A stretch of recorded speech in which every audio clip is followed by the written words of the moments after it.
welcome and thanks for joining. Sorry for the technical stuff, but Fuse at the moment is renowned for its problematic behaviour.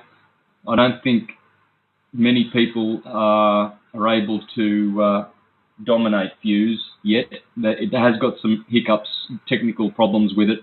But anyway, alrighty, yeah, Mercury retrograde, that's what it is. We'll be out of the retrograde tomorrow. No doubt you will feel the retrograde, especially when it happens in Pisces.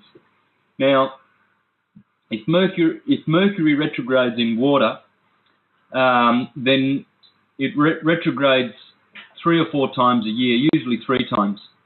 And what it means is it will retrograde again in about 95 days, which means it will be doing it again in water in Cancer. And then it'll be doing it in Scorpio. And we're talking about psychic watery forces here. So it's horrible when Mercury is in air or water, retrograding, but in water, and in particular Pisces is the worst sign for Mercury to be in. Reason being, it is opposite Virgo where he rules.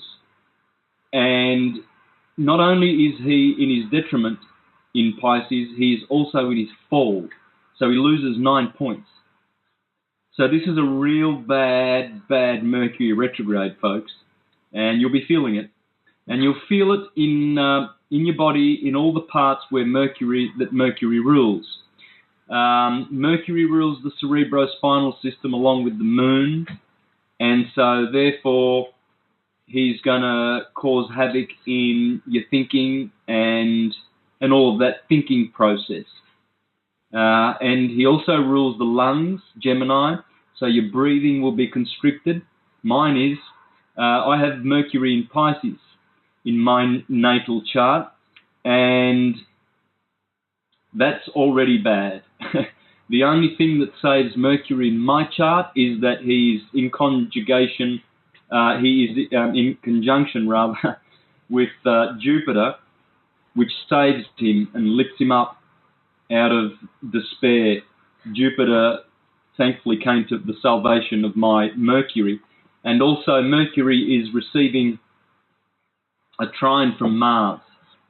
So, but still, my Mercury is suffering, and the only people that have Mercury in Pisces are Aquarians, Pisceans, and Arians. So these 3 signs suffer when Mercury is in Pisces, because Mercury can never be more than 28 degrees or 1 sign away from the Sun. So only Aquarians or Pisceans or Arians can have, this trouble with Mercury being in Pisces. You just do not want Mercury in Pisces. Simple as that. But of course, you never look at things in isolation. There can be other factors that can salvage Mercury from the Piscean waters. But certainly when he retrogrades in Pisces, it's absolutely the worst retrograde of all. There's nothing worse than Mercury retrograding, in my opinion, going by experience and how it feels. So you're very blessed if you are Taurian or any sign other than those 3, because Mercury will never be in Pisces for you in your native chart. And this is why a lot of people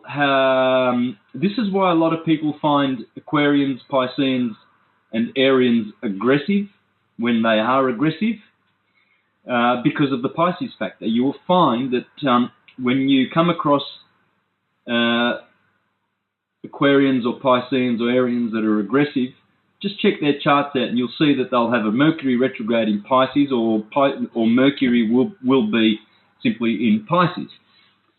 All right, so anyway, on the 17th, he will go direct, and that's a 4-day window to the 21st of March, which is the glorious day this year.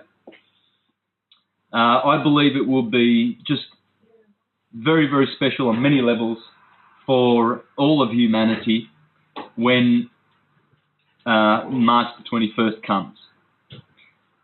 Now, what I wanted to talk about today is the essential dignities. Now, we've done the domiciles and the exaltations, and we've got a good handle on that. Today, what I want to do is the terms, the faces, and the ruler of the chart. So we're going to do three things today. Now, if you have your Ptolemy's Essential Dignities chart, the coloured one that I mentioned, if you go to Google, for all the listeners that are not aware of this, go to Google and put Ptolemy's Essential Dignities. It's okay, Hiromi, it's okay. Essential Dignities. And you'll see, I think, and you go to Google Images, you will see this. There's only one coloured chart, and you probably want to work with that one. Anyway, first thing to do is to go to the terms. Now, what we're going to do, if you've pulled that up, I'll give you some time. So, Ptolemy's Essential Dignities of the Planets in Google, and go to Google Images. And there you'll see, I think it's the second one from the left. Now, in the middle, you have terms. And you will see that the 5 planets only get to have their terms in a sign. Now, if you look at Aries on the top, you will notice that the first degrees of Aries, Jupiter rules the first 6 degrees. Then Venus, up until the 14th degree, then Mercury to the 21st degree, then Mars to the 26th, and then Saturn to the 30th. Now you'll notice that Saturn or Mars, the two malefics, are always last. They always get the last degrees. If you go down that column, you'll see it's always Saturn or Mars. Take a note of that. And usually the good planets kick off with, say, a Jupiter or a Venus in the first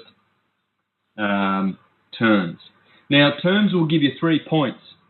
Now, my sun is in the first degrees of Aries. Obviously, I was born on the 24th of March. So my sun is in the first degrees of Aries in the terms of Jupiter. Now, when we come to the ruler of the chart, this will be handy to know these things, because according to some astrologers, the ruler of the chart is the terms in which the sun finds itself. So my sun is in the first degrees of Aries. Therefore, my sun is in the terms of Jupiter. 3 points, automatically. And this is one of the indicators of Jupiter being the ruler of my chart. Now, we'll get to that later on, but we want to stick to terms for now. Now, as you can see, the order of the terms, there's no order. In Aries, you've got Jupiter first, then Venus, followed by Mercury, followed by Mars, followed by Saturn. The next one, starting with Venus, then Mercury, then Jupiter, then Saturn, then Mars. Then Gemini begins with Mercury, and then Jupiter, then Venus, then Saturn, then Mars. Now, we won't do the rest, but the terms are a little bit of a tricky one. You'll always have to have a chart with you, because there's no set pattern there. Whereas with the faces, there's a set pattern, which I will reveal to you in a moment. So that's the next dignity of the essential dignities. So now, if you have a day chart, a diurnal chart, in other words, the sun is above the horizon when you were born, then the sun is the significator, and the terms in which he finds himself is the significator for the ruler of your chart. That will mean that this planet is one of the rulers if not the out-and-out ruler, it will be a co-ruler in your chart. And it will be a very important planet. And it will be dominant in your chart. And it will show. You see, this is why people get confused when they, for instance, when they are looking for someone's sun sign and they're trying to guess someone's sun sign. Of course, the sun sign is the most important and powerful feature in your chart, and then your moon and your ascendant. But the fourth factor is the ruler of the chart, the planet, the actual planet that rules. And you can see that in people's charts. So you might have a Sagittarian who's got Mercury as the ruler of his chart. So he will be a very, very intellectual Sagittarian. But if he has Jupiter as his ruler, well, then he will be a jovial Sagittarian, really jovial. If he's got Saturn as his ruler, well, then he's going to be a little bit more, inclined to be moody and serious. So we'll get to the ruler in a minute, but if you have your sun above the horizon, you look for the terms in which the sun is to be found, and that will be an indicator of the ruler. If your sun is below the horizon, then you need to go to the moon. The moon will be the indicator. You need to see which terms she is in. Now, my moon is in the terms of Mercury because it's in the 15th degree of Pisces. So you go all the way down to the bottom Pisces, and you see Mercury in the middle there. And you notice the colour green and yellow. Well, that's because he is both in his detriment and fall. So there you see the middle of Pisces is the sorriest place for the moon to find herself. That's it. Thanks, John. Perfect. You see, he's green and yellow. That's where my moon is. And Mercury, my Mercury is in the 26th degree. So it's in the degree of Mars. Now, these are pretty, not well placed. There are things that can save the planets, like good aspects and things like that. Now, so let me just go over that again for clarity, and then we'll go to the faces. Now, so if your sun is above the horizon, you look for the terms in which the sun is found. And that is one of the indicators for the ruler of your chart. There are 4 indicators, and we will do those toward the end of today's lesson. But that's one of the indicators. Please take note so you can find out which planet is having a major influence in your chart. Alrighty, and so that's 3 points, plus 3 if you have any planet in their own terms. Okay? So, for instance, if your Mars is in Aries, in the 23rd degree of Aries, Mars is found in his terms. There it is. Thank you, John. And Mars is the ruler of Aries, so he is very exalted. You're very lucky if your Mars is in Aries between the 21st and 26th degree. If Mars is in the 27th degree, whoops, that is not very happy because he is in the terms of Saturn. And you can see that Saturn is yellow and Saturn is falling in Aries. Okay, now the sun and the moon cannot have terms. Just the 5 visible planets. Okay, now a lot of astrologers place a lot of emphasis on the terms. I do, Ptolemy did, Firmicus Maternus did. Pretty much, given them a very insignificant place in the reading of a chart. But rest assured, it is very, very important. Okay, now let's go over to the face. Now, the faces are also called the chariots. Thanks, John. And the first 10 degrees belong to Mars. The middle of Aries belongs to the Sun. And that's the people born from the 1st of April to the 10th of April. The first decan that belongs to Mars, I'm in that decan. That's all the March Arians. The two second decans or decantes, they are the April Arians. And that's how it goes onward. If you go to Taurus, Mercury is the ruler of the first face of Taurus. There it is. They are the April Taurians. Then the moon rules from 1st of May, May Day, to the 10th of May. And then Saturn rules from the 10th to the 20th. And that's how it works. The two second decans in all of those columns go from the 1st to the 20th of the month. All right, now you will notice there is a pattern.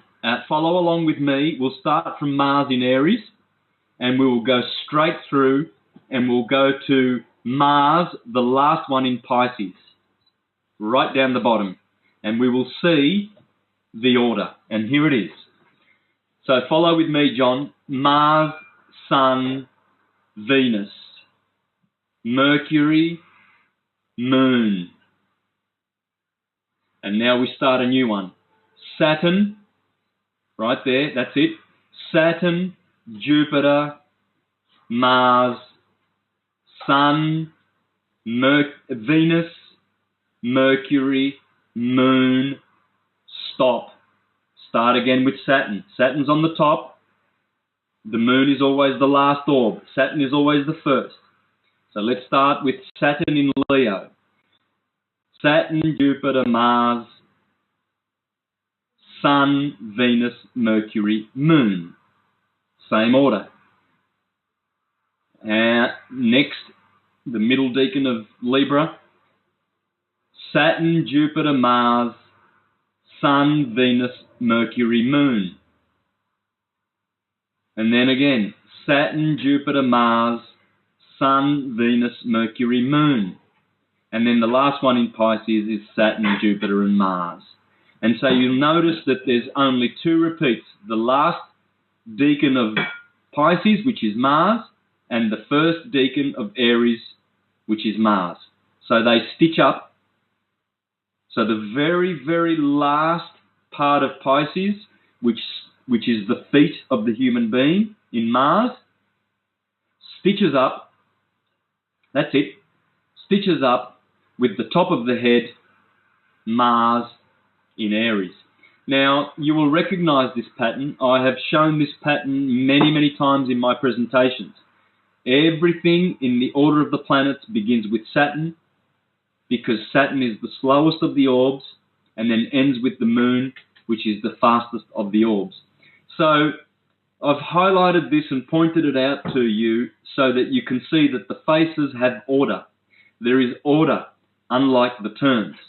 Now, so when the planets are found in these faces, they receive 2 points of dignity, of essential dignity. All right, so that's pretty clear. There's no need to spend much time on the faces. There's order there. There is so much order, and you will notice that.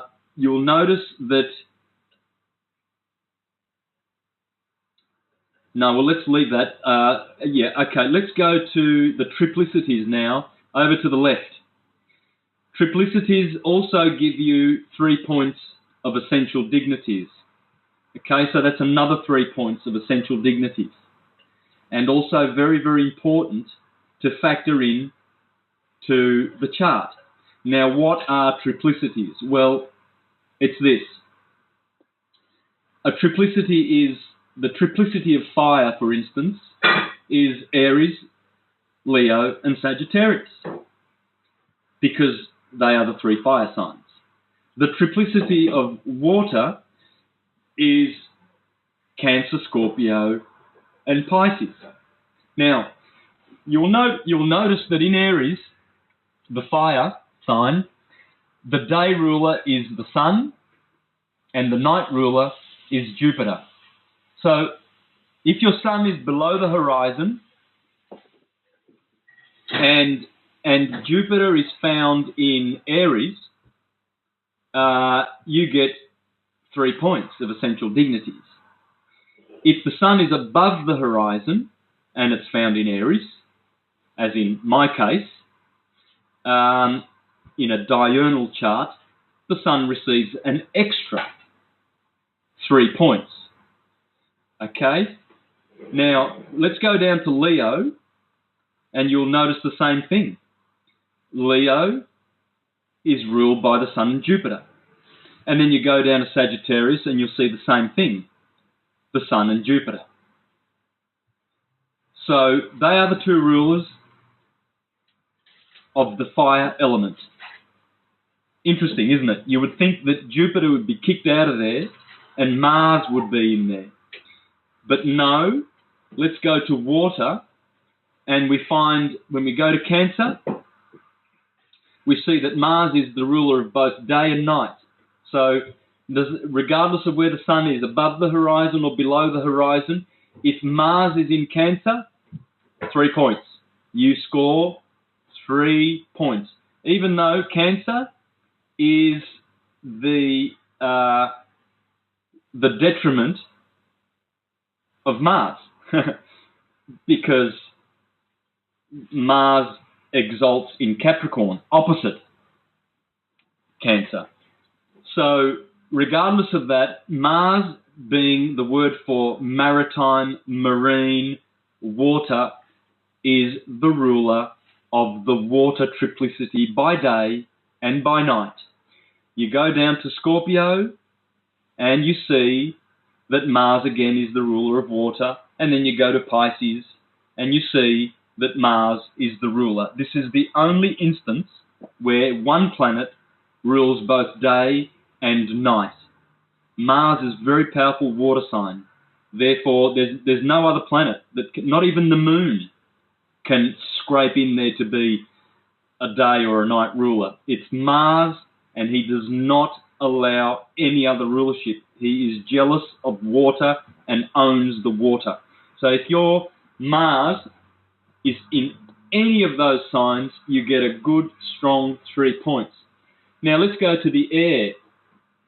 Now this is an interesting one because there is no order in this one. You see in Gemini that Mercury rules by day or by night.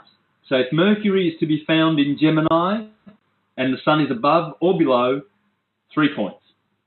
Then you go to the next air sign, Libra, and you'll notice that Saturn gets a score here. Of course, Saturn is the exalting, you notice he's got blue colour there. He is the exalting sign of Libra. So they squeezed him in there. Interesting, isn't it? And then, of course, you go down to Aquarius, the third air sign, and you will notice that Saturn also is the day ruler of Aquarius, and Mercury is the night ruler of Aquarius. So only in Gemini does Mercury rule both day and night. Please pay attention to that, because Gemini is air and Mercury rules the air element. Remember the lungs, the breathing, etc. And finally, we come to Earth. And look at the two lovely girls who rule Earth. Of course they do. Earth is matter. Earth is solidity. And there's Venus in Taurus by day. Of course, she rules Taurus. And next to her by night is the moon. So if your Sun is above the horizon and Venus is in Taurus, lovely, an extra 3 points. If she is below the horizon, if the Sun is below the horizon, you don't get the 3 points. But because Venus does not like the Sun above. She rejoices when the Sun is below the horizon. Now, we did that last week, but I'll address that in a minute. Next to Venus is the moon. She is the night ruler of Taurus. So if the sun is below the horizon and the moon is to be found in Taurus, 3 points. Now we go down to Virgo. We see the same thing. Venus rules by day, the moon rules by night. We go down to Capricorn. We see the same thing. Venus rules by day and the moon rules by night. These are the triplicities, guys. Now, remember, only Saturn and Jupiter love the sun above the horizon. The other planets, they enjoy the sun below the horizon, even the moon, regardless of whether the moon is above or below. She loves it when the sun is below the horizon because she gets to get some extra glory, you see. She loves to outshine the sun if she can get any chance at all because he's such a bully. All right. So that's it. That's all the essential dignities. There is one more, and that would be the dodecatemorians. Now, to make that simple, we call those the dards. Some astrologers even call them the faces. But they are 2.5 degree divisions of each sign. I did go through this 2 weeks ago, but each sign consists of 30 degrees. For instance, Aries has 30 degrees, like all signs. But if you place an entire zodiac within those 30 degrees of Aries, starting from Aries and ending in Pisces, each one of those will get 2.5 degrees of rulership in that sign. And so my sun, for instance, decatemorion of Aries, because the first 2.5 degrees of Aries, the dard belongs to Aries. And dard is spelt, you might want to write this down, D-W-A-A-D. And you get 1 point of essential dignity if a planet is found in that dard. But they are not so significant as the other essential dignities. Now, all right, that's it with the essential dignities. Now, all right, we've got a question. Let's take the question before we move on to finding the ruler of the chart. Oh, okay, questions later. Yeah, I got that. Thanks, John. Right, yeah. Now, let's discuss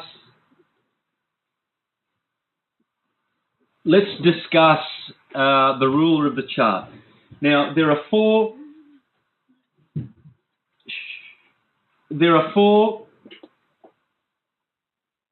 ways to find the ruler of the chart. One we've already discussed, and that is in a day chart, if the sun is in the terms of any planet, that planet is the ruler of your chart. If the sun is below the horizon, you go to the moon. Where the moon is to be found in the terms of a planet, that planet is the ruler of your chart. Okay, now this is one of the ways that you can find the ruler of the chart. Another way is the planet that is closest to the sun. So the planet that is closest to the sun is also deemed to be the ruler of the chart, according to some astrologers. Most astrologers probably would pick that.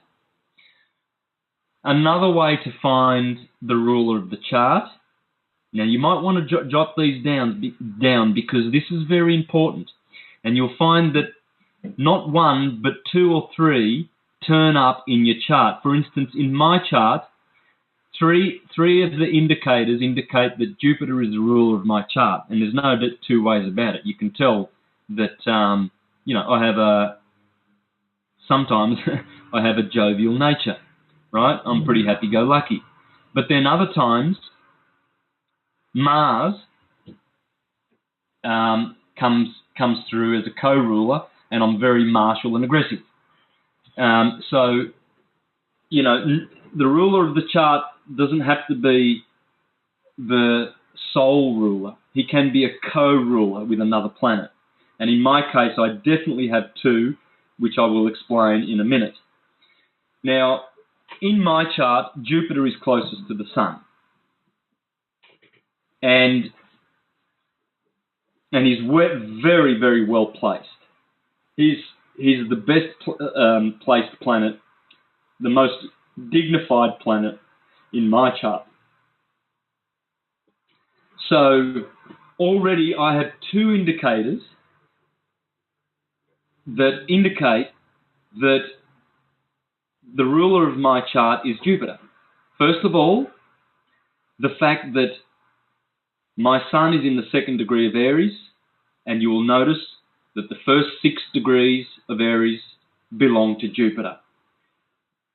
And Jupiter is closest to the Sun in my chart. Therefore, there are two significators. The third way to find the ruler of your chart is the planet that is most dignified. And here you have the chart to tell you how to find the most dignified planet in your chart. In my case, it's Jupiter, because Jupiter is in Pisces, and he is the ruler of Pisces. Therefore, Jupiter scores 5 points. Now, the other good thing about Jupiter is he's close to the Sun, which gives him a lot of dignity, and he is above the horizon, which, of course, he rejoices because the Sun is also in a diurnal chart. Remember, Saturn and Jupiter love the Sun being above the horizon. The other planets do not.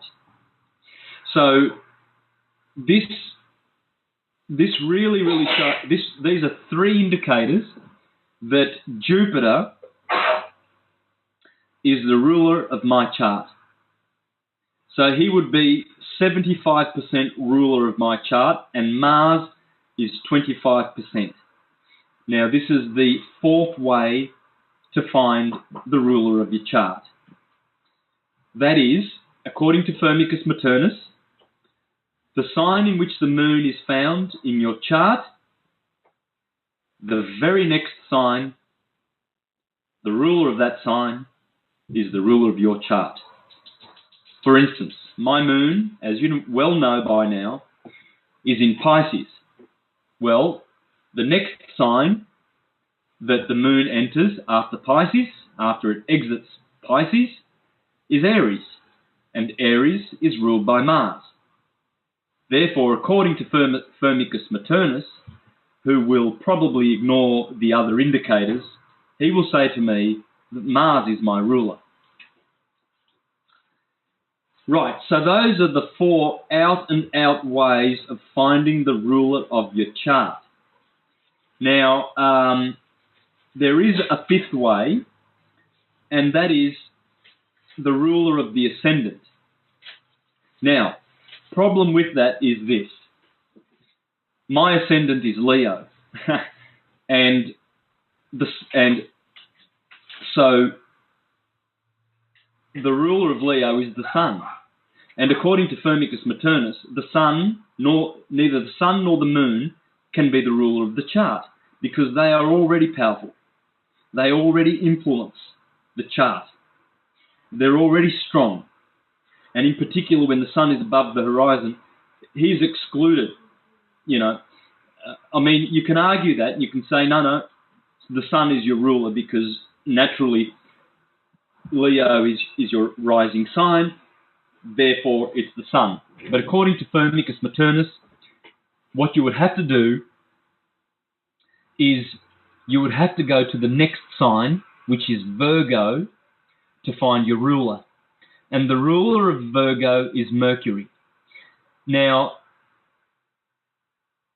I will automatically disqualify Mercury as the ruler of my chart because Mercury is in Pisces and he loses 9 points. I don't see how Mercury can really overcome the power of Jupiter and Mars in my chart. I mean, it's ridiculous. Now, the other problem with this system is that if your ascendant is Gemini, well, the next sign, if your ascendant is Gemini, well, the next sign is the Sun, is Cancer, ruled by the Moon, and then after Cancer is Leo, ruled by the Sun. So you're really you have to go 3 signs down the track to find Virgo again, which is ruled by Mercury, to find that Mercury is the ruler of your chart. So, unless your rising sign, let's say your rising sign is, let's say it's Aries, and Mars is way over in, say, the 9th house, and he is in Scorpio. Can you not make noise, please? And he's in Scorpio. Well, that's a pretty strong Mars, because Mars is already the ruler of Scorpio, and he gets 5 points, and he's in his triplicity, and he gets an extra 3 points. So that's 8 points. And Aries is your ascendant sign, so you can pretty much use that system, and you can pretty much rule out the other planets because that's pretty strong. And it indicates, and so we've got 5 ways to find the ruler of the chart. Now, let's go over that again.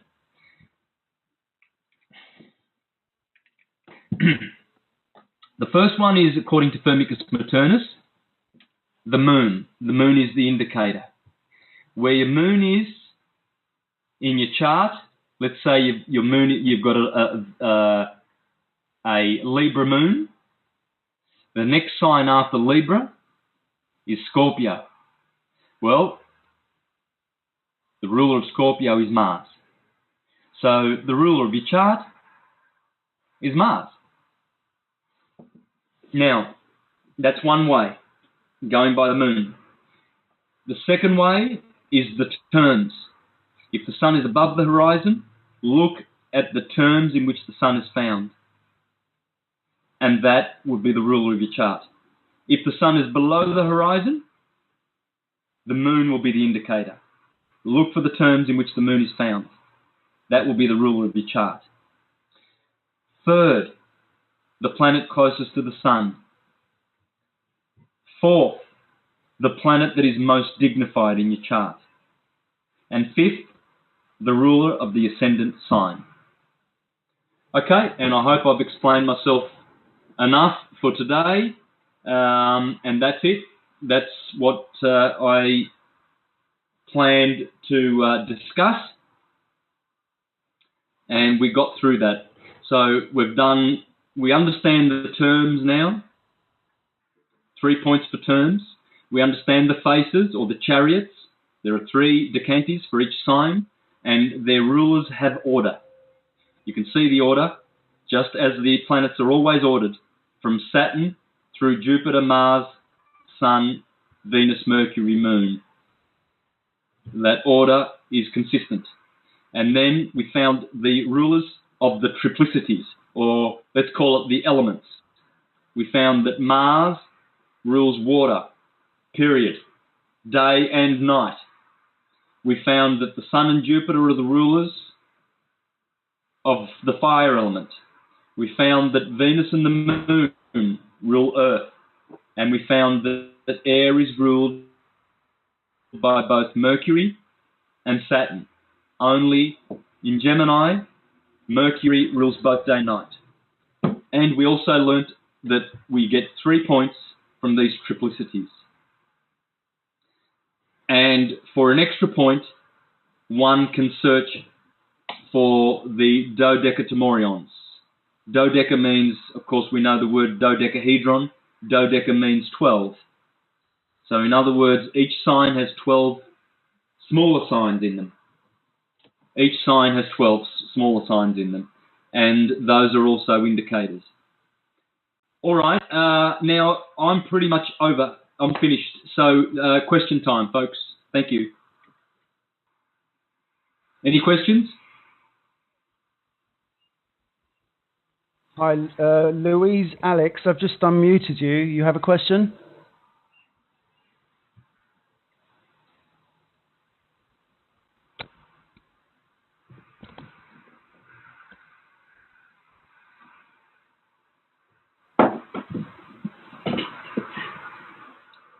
Hi, can you hear me? Louise is saying she can't talk, but she did have a question. I believe she was adopted and doesn't know her time of birth. She was asking how she can overcome that to get a chart. Yeah, good question.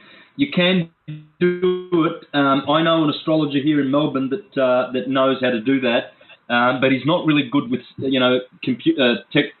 I don't know. He's not really good with Skype and stuff like that, so it's very hard for people to contact him. I can only really get Melburnians to go down and see him. But it's a Vedic system. You can do it. The Vedic astrologers are brilliant. They know how to find the time of birth. Now, you can find the time of birth because you can notice the way you behave. You will know your moon and your sun. Well, you'll definitely know your sun. Let's say, for instance, let's say you're born on the 24th of March like myself. You know that your sun is in Aries, therefore that's great. But so you go and do your horoscope on the internet and you punch in 12 midday because you don't know when you're born. And you notice that the moon is right in the middle of Aquarius, in the 15th degree of Aquarius. You can definitely know that your moon is in Aquarius. That you can know. If your moon is like on the 29th degree of Aquarius, that's a bit more difficult because if you're born a little bit later than midday, let's say you're born at 9 in the evening, well, the moon by then will be in Pisces. So the moon will be tricky if it's, if it's not in the middle of a sign. But the other tricky thing is your ascendant, which you would really want to know. It would be really handy. Well, you need to really contemplate and meditate on your nature and try and see what sort of sign your ascendant would be. If you're a fiery-natured person and there's not a lot of fire in your chart, let's say you're Capricorn, but you notice that you're really fiery, and intuitive and etc., it's probably going to be Aries, Leo, or Sagittarius, right? And so then you can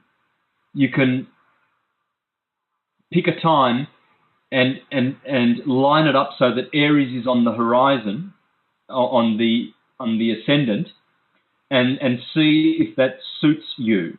It takes a lot of time to do this, but you can do it. Many people have discovered their ascendant by doing this.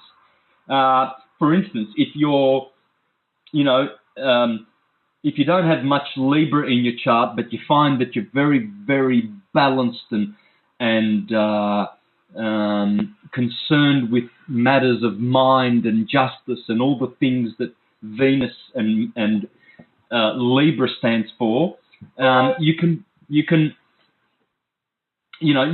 pretty much place Venus on the ascendant. Now, I know this sounds really difficult for some people, but you can do it, especially if someone says to you, "Oh, you were born in the afternoon." Well, that's great because that you can hone in. Then you've got 3 signs to choose from.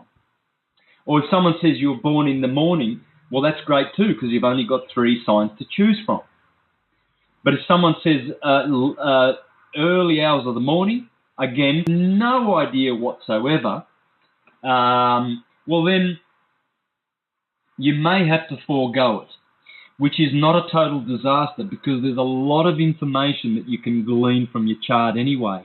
For instance, you'll know where the sun is, and you'll know that Jupiter, Mars, and Saturn, and all the big boys like Neptune, Uranus, and Pluto, they're not going to have moved much. So their degrees and their aspects will still be affecting you, regardless of the fact that you will never know, where the houses are going to be placed. So you really can't do a house reading, but you can still do a solid chart reading. You can have a look at the aspects, and you can discern a lot from that. The aspects of the accidental dignities are very, very powerful in revealing a lot about you. It's very unfortunate. I think one of the greatest tragedies of the dark period of the Iron Age that we've just come through is the fact that the priestcraft, who should have known better and should have been looking after us, should have been more diligent in recording the times of birth of every single individual. You can rest assured that the elite know all their details and the time of their birth. But, through their propaganda mechanisms, they've discouraged us to keep records of these things because they've poo-pooed astrology. Therefore, we've been pretty lackadaisical, and all we care about is, that our children are healthy when when they're born in the hospital. And we've neglected this very, very important part of our charts. Now, why do I say this? Well, because the moment the umbilical cord is cut, that's the moment that you receive all of these sympathies and dynamics from the planet. So what they used to do, and the elites do this, I know they do this, is they do not cut the cord, the umbilical cord, until the astrologer tells them to. Because the moon might be aspecting badly with Mercury or whatever, and they'll just hang on to that umbilical cord, they'll wait, and then the astrologer will say, we need to wait 6 hours, the baby's already out of the womb and breathing, and then what happens is that the baby's magnetic constitution still belongs to its mother. The moon is in your sun sign. That's when your little chrism or your little Christ is born in the solar plexus every month. And so it needs special caring. But the other reason why you need to know where the moon is because when the moon is transiting your north node, that's your golden magic day of success, and you get one of those every month. So find out where your north node is, and if it's my north node is in Cancer, 27 degrees Cancer. So when the moon is in Cancer, especially in the second day of Cancer, because the moon takes 2.5 days in each sign, and since my north node is in the 27th degree of Cancer, the second day of the moon being in Cancer is my magic day every year, and that's coming up on the 21st of March on the equinox, when the sun crosses the equinox. The moon will be in Cancer, and I'm going to have a splendid day. Whereas when my moon is in Capricorn, I don't handle knives. I don't go driving. I stay at home. I plan to stay home and get a massage and just read a book and just do some gardening and be a very, very good boy, because I know and I feel that energy of the moon transiting the south node, the dragon's tail, and you don't want to go to court. You don't want to propose to your girlfriend. You don't want to apply for a job on the day when the moon is transiting your south node. You want to do that when it's transiting your north node, and you get 13 of those magic days a year. This is why it's important to know where the moon is. The moon is the most dynamic of all the planets, and she is always changing our moods, and she's giving us good things one day, bad things the next. And we are ignorant of it. We, as a society on this planet, and as Dr. Turi says, he's a very zealous astrologer, and he says it's the ignorance that we have of this beautiful wisdom, and Nostradamus taught this 500 years ago, to pay attention to the nodes. It's more important than anything else. When that mood, because the nodes are where the eclipses happen, and the north node, the dragon's head, Rahu, is the magic, positive, and Ketu, the south node, the dragon's tail, when the moon transits there, whether she's waxing or waning, especially when she's waning, 6 days a year she's waning, and 6 days a year she's waxing on that node, the waning days, they are 6 absolute putrid days that you will experience if you are ignorant of the moon. Okay, so get your moon trackers out, folks, and follow Isis and Nephthys wherever she goes, because she will bless you if you are conscious of her. She's screaming out for your attention. Next question, please. Okay, Kevin Jackson. Hello? Yep. Yes, Santos. I was told by an astrologer that my transit is in order from March 12th through sometime in June. I'm not familiar with what a transit is. Could you explain that to me, please? Well, transits are when, like a planet. Well, I just discussed the transit when the moon is transiting the north node. This is when a planet is transiting or squaring or opposing an opposition to, say, a hard aspect in your chart. For instance, in your chart, if you've got a real hard aspect, for instance, an opposition between Mars and Saturn, well, when Mars is, say, square to that, you're going to get some negative energy, and you need to be aware of that. Or when Mars is, say, transiting Saturn, or in other words, going over, in conjunction with Saturn, that's a transit. You see, a transit, for instance, the Sun is transiting Pisces right now because it's in Pisces. It's traveling through. But the transits have to do with those aspects, the squares, the oppositions, and usually people pay attention to the bad transits. There are good transits. For instance, when a waxing moon is transiting, an exalted Venus in Taurus, woo, you're going to be making money. You're going to have some success on the stock market, or something like that. Now, with the slower planets, the transits take a lot longer. But with the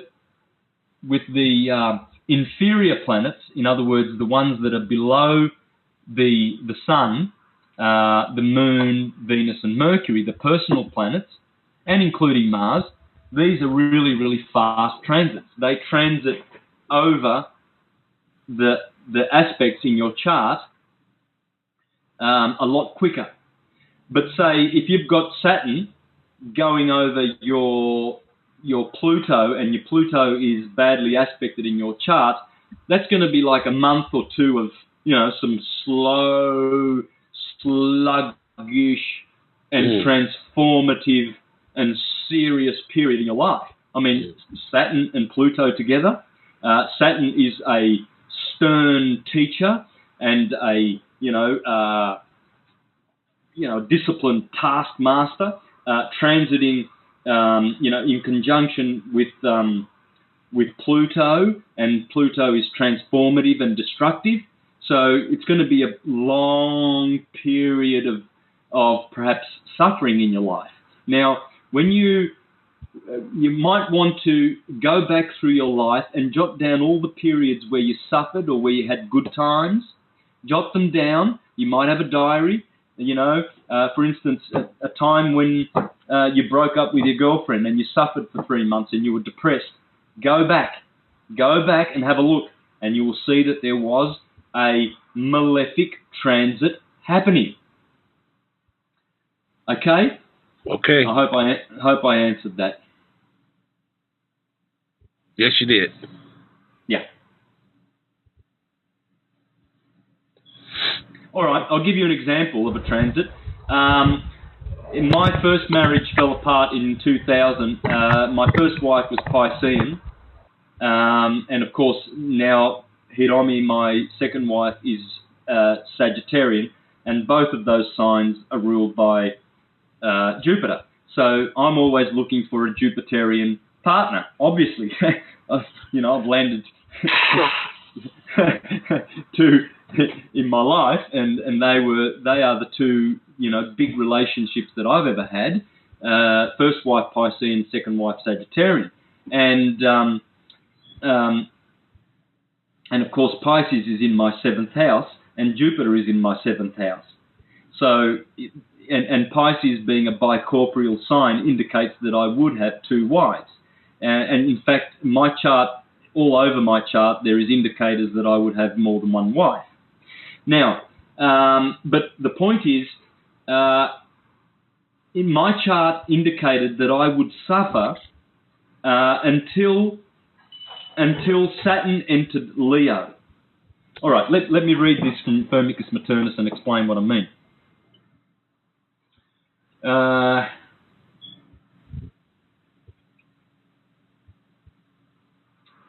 Let me see if I can find it. Well, put it this way. Okay, here it is. Now,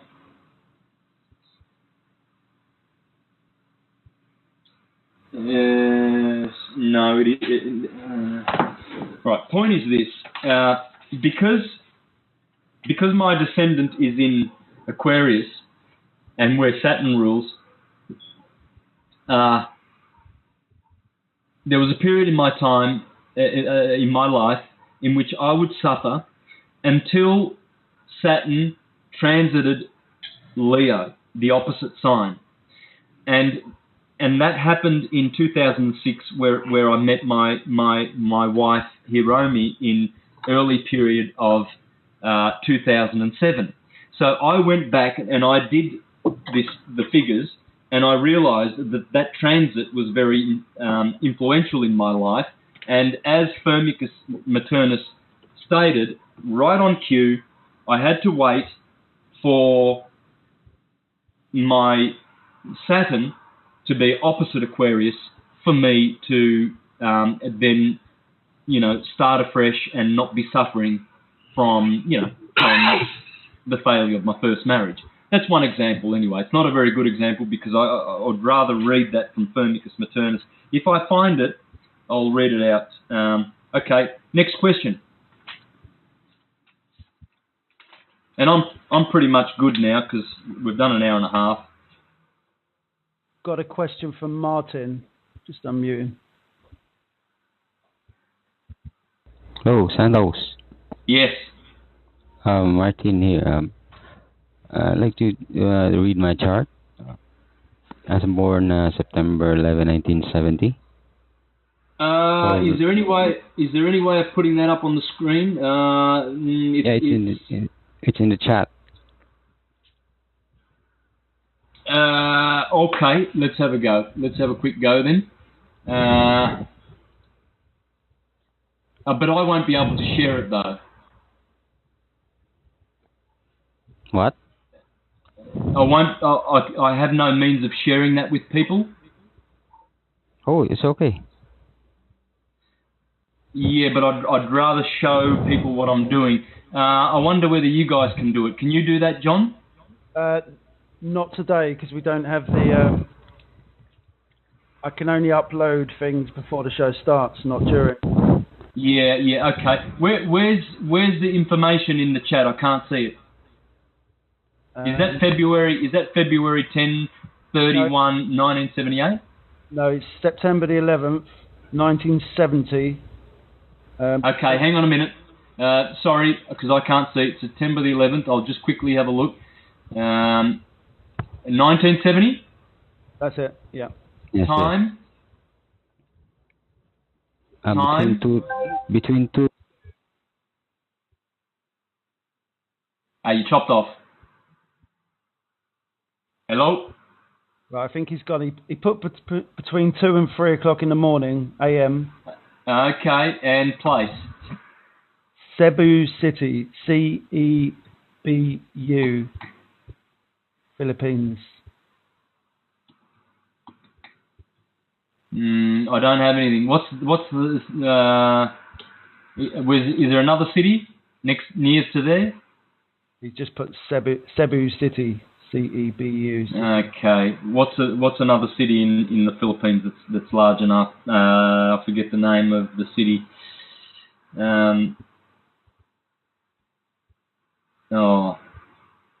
Help me, please. I need help here. I need a city next to.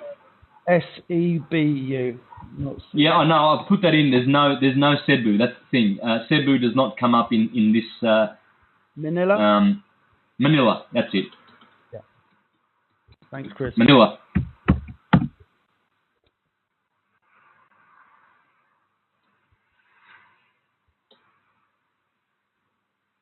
Okay. All right. 7th of September 1970. All right. Now, your moon. What's your name? Who am I talking to?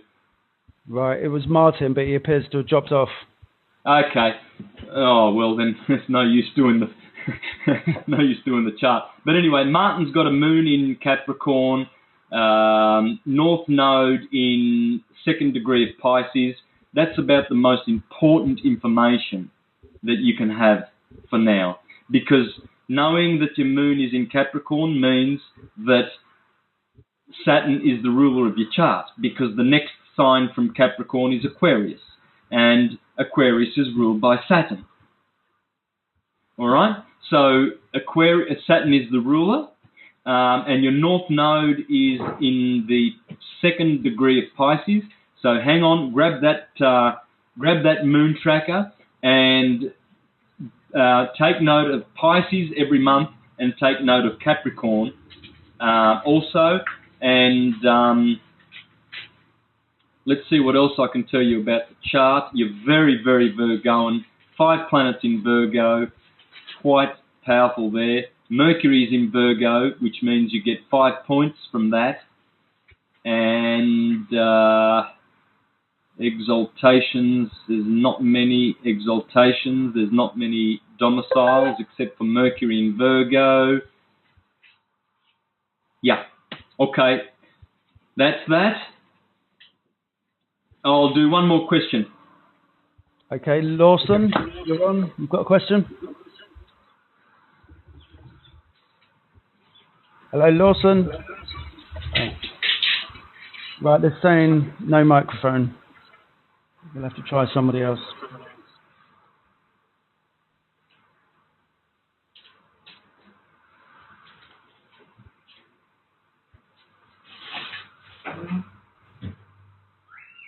Olga, do you have a question? Yes. Can you hear me? Yes.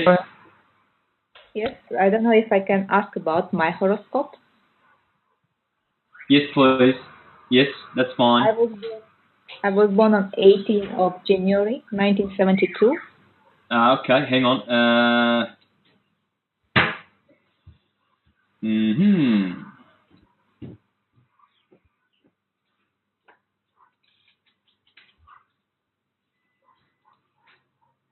1972, did you say? Yes. 18th of January 1972, time? Between 40 a.m. to 6 a.m. between 4 a.m. to 6 a.m. Okay, and place? It's a country in Russia. It's Kazakhstan. Oh yeah, no, I need a city. I need a city. City Almaty. It's the capital of Kazakhstan. Yeah, you need to spell it though. It's A-L.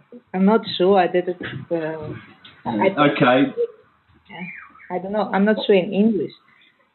All right. Well, what about what's a big city there in Kazakhstan? It's the capital. It's I'm trying to spell it, but I'm not sure. Oh, okay. It's the capital of Kazakhstan. Almaty. It starts from A. Okay, I'll give it a go. Almaty. I'm spelling it A-L-M-A-T-A, but there's nothing for Almaty. Let me just have a go. Yes, I didn't get ready. Otherwise, I would Google it. Hang on. Is it Almaty with a Y on the end? Yes, I think it is. Yes. Yes, it is. Okay. All right, folks. I don't need to know where you're born. I just need a city. All you got to do is spell it. If it's difficult to spell, I've got it. There you go. Okay, 18th of January, 72. Now,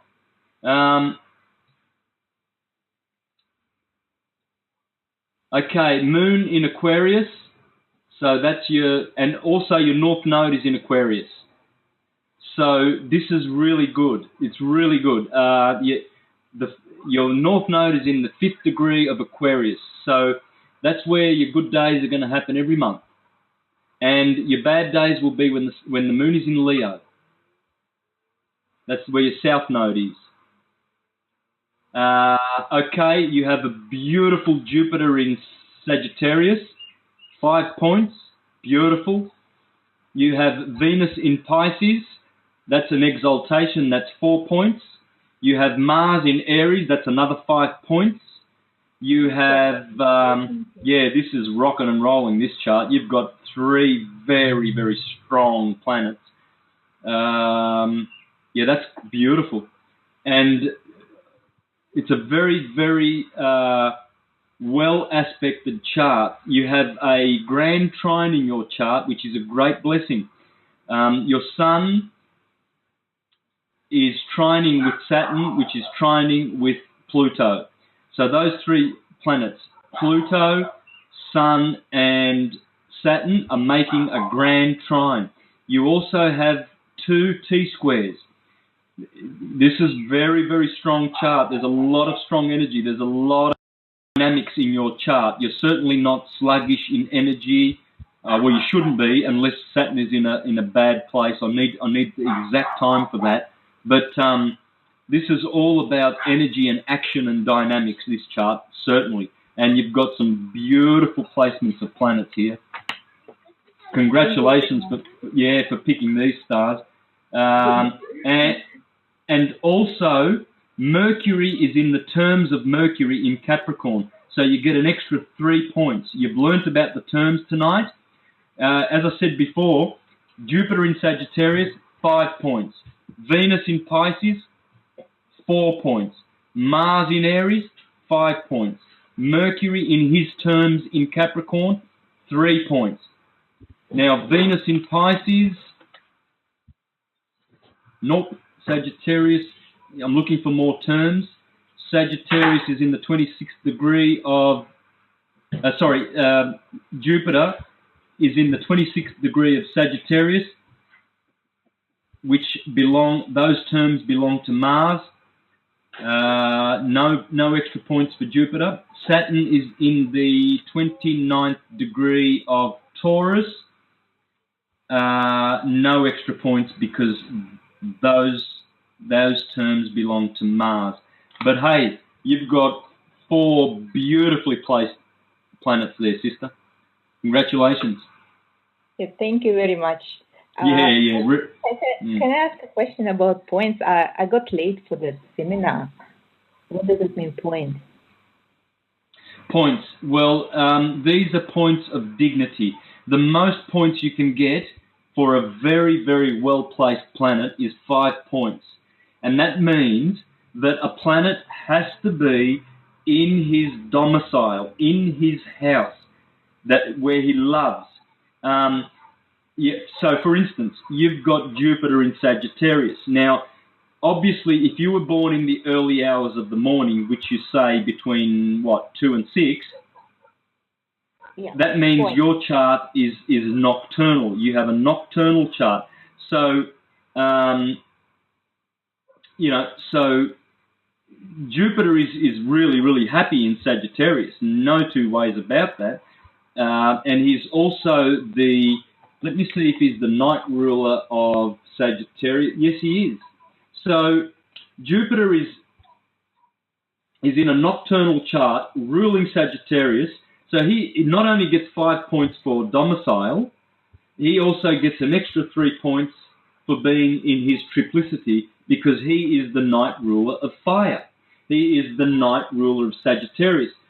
Take a look at your essentials dignities chart, guys, and go down to triplicities, go down to Sagittarius, and you'll see Jupiter is there, and he's in the colour, browny orangey colour, which indicates that he gets 5 points for rulership, but he also gets an extra 3 points because he is in the fire element by night. He is the night ruler of Sagittarius. If the sun was above the horizon, Jupiter would not get that extra point. You've got a great, great chart, sis. It's very, very strong, and you've got some really, really good,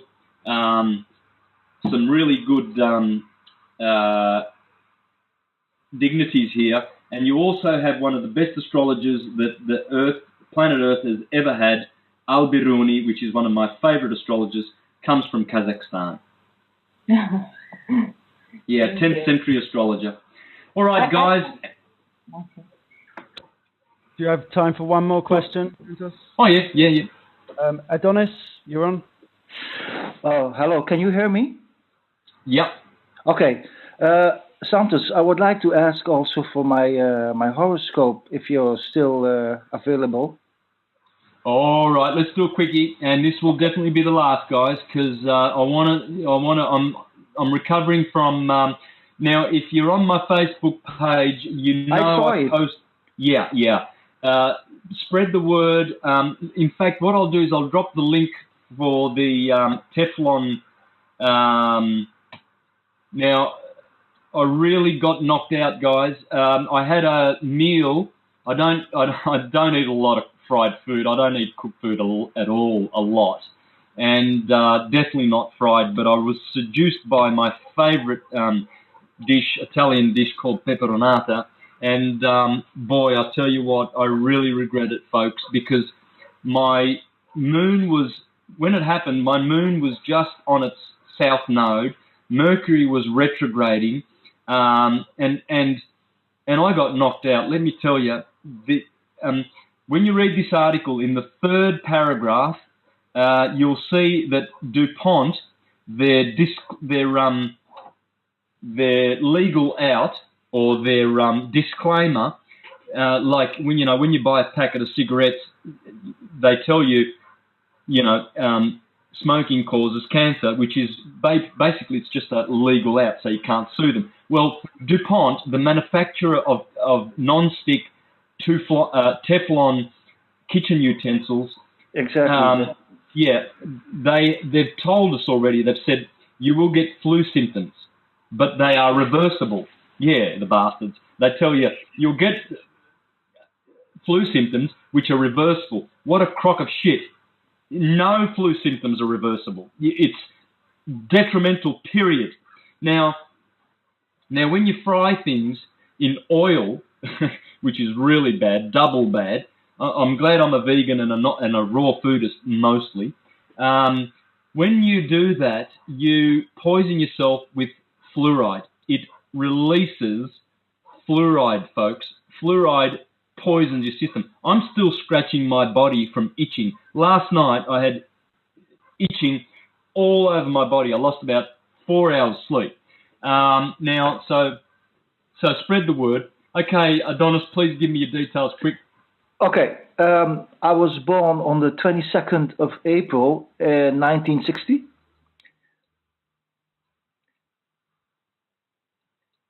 Time? And the time is 10 past 10 in the morning. Place?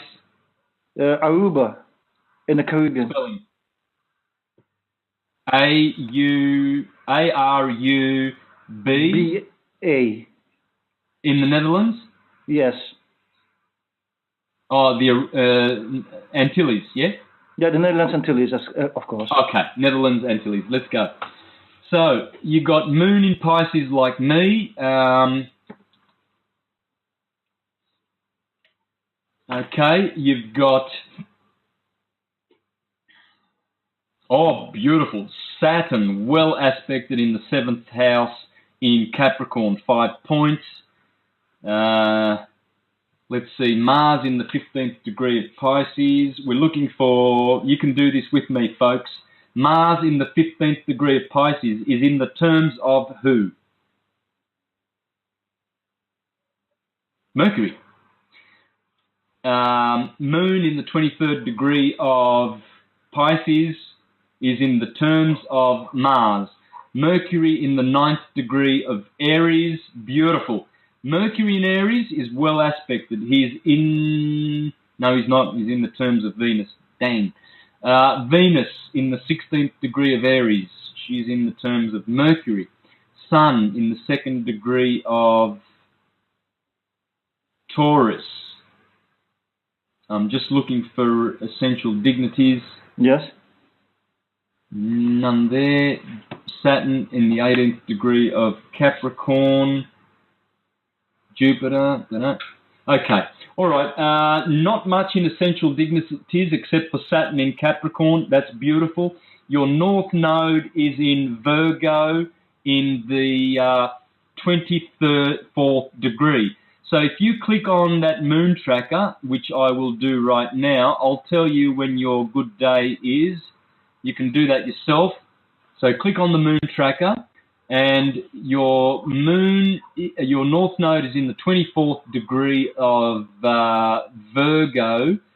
So let's have a look at that. When does the moon enter Virgo? On my birthday, the 24th of March. Okay? 24th of March. Okay. Yeah, so because it's in the 23rd degree, you need to wait for the 25th of March, the second day of the moon in Virgo. That will be better. Much better, stronger, and more magic for you because the moon will be right on top of the North Node, you know, where the eclipse happens. Santos, is that the day when the seed is planted in the solar plexus? No. Oh. That's when your moon is transiting Taurus. Okay. Taurus is your sun sign. Exactly. Okay. Okay. What else can I tell you? You have a Cancer ascendant, and you have a cardinal. You have cardinal angles, very powerful, my friend. You also have a kite in your chart, which consists of an equilateral triangle, which is a grand trine, like our sister before. She had a grand trine. You also have a grand trine, which consists of the Sun, Pluto, and Jupiter. This is a great blessing in your chart, but yours is even better because yours is a kite, which is a complete grand trine. It's a very beautiful blessing in your chart. You've got some good stuff going on, brother. You've also got Mars in Pisces. Mars is the triplicity ruler of water, as we said before. So Mars scores an extra 3 points. Okay. Now, Santos, thank you. By the way, your chart is magnificent, brother. You've got some really good, strong things. Let me just read one thing for you. You've got the Sun in the 10th house. The Sun in the 10th house makes kings, generals, governors, consuls, proconsuls, all of whom inherit their position from their father. Oh, look, glory. And you've also got Venus in the 10th house, By day is not so good, but Venus in the 10th house predicts great fame, fortune, prizes, wreaths. In this house with Mercury, she will make the natives clever, inventors of theories, easily attaining their wishes. Oh, you've got the Moon and Mars in the 9th house, which is great activation of your spirituality. The Moon to be in the 9th house is pretty lovely, really. She's going to give you a great spiritual dimension. You'll have dreams and visions and spirituality, brother. Thank you very much, Santos. Let me just say to you, I just love your presentations. I love the Know Thyself and the other presentations of how to raise the Christ. Has helped me so much. Thank you very much. And please keep on doing the work you do. And I wish you very, very to kill with the last problem you had with the Teflon thing. So thank you very much. Yeah. Folks, don't worry that. Look, I've never had an illness in my life except for one headache when I was 9, and I had a little bit of croup. My mum stuck me in hospital for 2 days just in case because she panicked, and that's it. Now I've got Saturn in the 6th house, badly aspected in Aquarius, which really I should have been a sick boy. But when I burn the candles at both ends, which is typical for Arians, when I do that, then if I do get something like this, well, it does knock me out. So I just have to stop burning the candle at both ends, and pretty much I'll be right. I'm a very, very strong person, physically, mentally, and the rest. So don't anybody worry about me, but you can surely send me some good energy, because I know that I do have enemies that would rather that I stopped doing what I was doing. Enemies of astrology, syncretism, astrotheology. I'm out there in the front lines debunking and busting the fictions when it comes to lawyers and barristers and the bar. They are foreign agents, criminals, the pedophile priests, the Jesuits, the Zionists, and all of these criminals. I'm on the forefront, and I've seen many of my friends being very hurt by psychic entities, and besides that, sheriffs and barristers and criminals that have slammed them into jail.